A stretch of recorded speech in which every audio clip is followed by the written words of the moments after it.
और ये इलेक्शन का रिजल्ट आपने देख लिया कि ये एक हल्के में ये जो करना चाह रहे हैं, ये पूरे मुल्क में करना चाह रहे हैं। हल्के में तो चलो छोटा हल्का है, ये पूरे मुल्क में कोई नहीं कर सकता। इसी वजह से इलेक्शन नहीं हो रहा, इसी वजह से ये इलेक्शन नहीं करा रहे। और आखिर कब तक ये निजाम चलेगा, कब तक ये मुल्क इसी तरह चलता रहेगा, कब तक लोग इसी तरह जिल्लत की जिंदगी जिएंगे। आजाद हो कभी हम गुलाम हैं।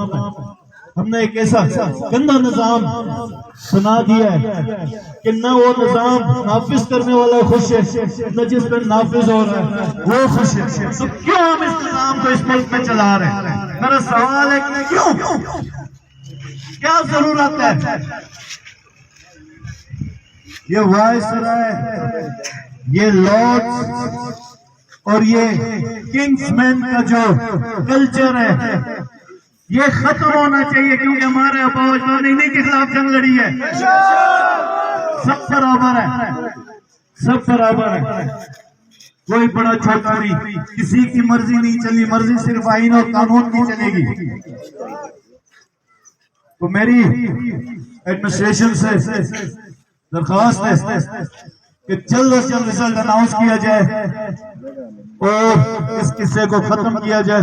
जब तक रिजल्ट अनाउंस नहीं हो रहे हम इधर धरने का ऐलान दे रहे हैं। तमाम कारकुनान स्टोर हेडक्वार्टर में जमा हो जाए, जो पीटीआई का वर्कर करके बल्दिस्तान में कहीं मुझे सुन रहे हैं वो भी इधर हाजिर हो जाए। ये इलेक्शन का रिजल्ट हम लेकर आएंगे, वरना हम खामोश नहीं रहेंगे। बहुत शुक्रिया।